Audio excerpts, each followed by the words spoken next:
జాగృతి జనం బాట కార్యక్రమంలో భాగంగా తెలంగాణ జాగృతి అధ్యక్షురాలు కల్వకుంట్ల కవిత ఆదిలాబాద్ జిల్లా కలెక్టరేట్ కు ఫోన్ చేసి పత్తి రైతుల సమస్యలను వివరించారు. తేమ శాతం పేరుతో వ్యాపారులు రైతులను తీవ్రంగా దోపిడీ చేస్తున్నారని ఆవేదన వ్యక్తం చేశారు. పత్తి కొనుగోళ్లలో రైతులకు న్యాయం జరిగేలా చర్యలు తీసుకోవాలని, వారిని ఆదుకోవాలని కలెక్టర్ను కోరారు. రైతుల కష్టాలను ప్రభుత్వం గుర్తించి వెంటనే పరిష్కారం చూపాలని కవిత గారు సూచించారు. తెలంగాణ జాగృతి ఇక్కడ మేము మార్కెట్ కమిటీలో ఉన్నాము. మీకు తెలుసు కదా, మొత్తం అంతా తుఫాన్ వచ్చింది. ఈ మాయిశ్చర్ కంటెంట్ ఫార్మర్స్ పత్తిది ఓన్లీ 12% అయితేనే ఒప్పుకుంటామంటున్నారట. కానీ మినిమం 25 లేనిది అయితే ఇచ్చే పరిస్థితి లేదండి వాళ్ళకి పాపం.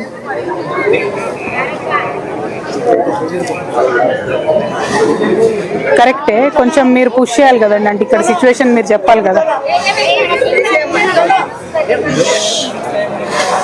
Absolutely, I am aware of that. My only request is,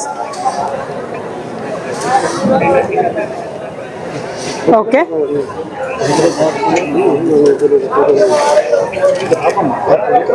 no, my only request is collector గారు, మీరు పంపారు కాకపోతే ఇక్కడ ఆల్రెడీ వాళ్ళు మొత్తం ప్రైవేట్ వాళ్ళు కొంటున్నారు.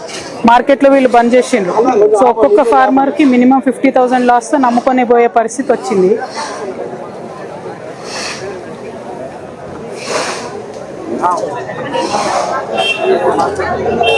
అదే డ్రై చేసినా కూడా మళ్ళీ నైట్ అంతా ఉండాలి కదండి, 2-3 రోజులు ఉండాలి.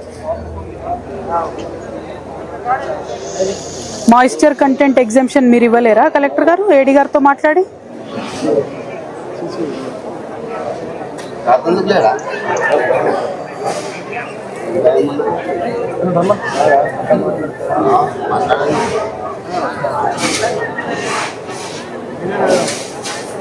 అదే అంటున్నా అండి నేను. మనం గైడ్ లైన్స్ తెచ్చే లోపల ఈ సీజన్ అయిపోయేటట్టుంది. మరి కొంచెం ఇక్కడ మీ లెవెల్లో ఏం చేయడానికి ఉండదా?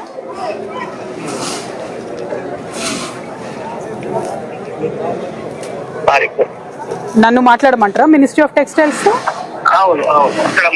మీరు రికమెండేషన్ పంపించారా? ఎంత ఎగ్జామ్షన్ కి పంపారండి కలెక్టర్ గారు? 70నా 20%?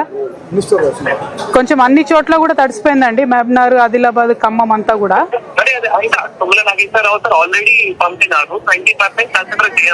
మరి ఇవాళ కొంచెం మార్కెట్ షట్ డౌన్ చేస్తారా? అట్లీస్ట్ వాళ్ళ నుంచి మీకు రిజల్ట్ వచ్చేంత వరకు.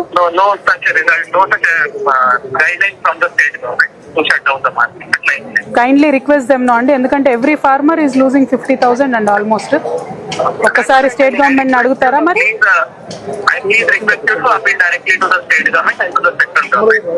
యు ఆర్ బేసిక్లీ హెల్ప్లెస్ అంటున్నారా అండి? అట్లా కాదు కదా, మనకు చూస్తున్నాం కదా. ఓకే.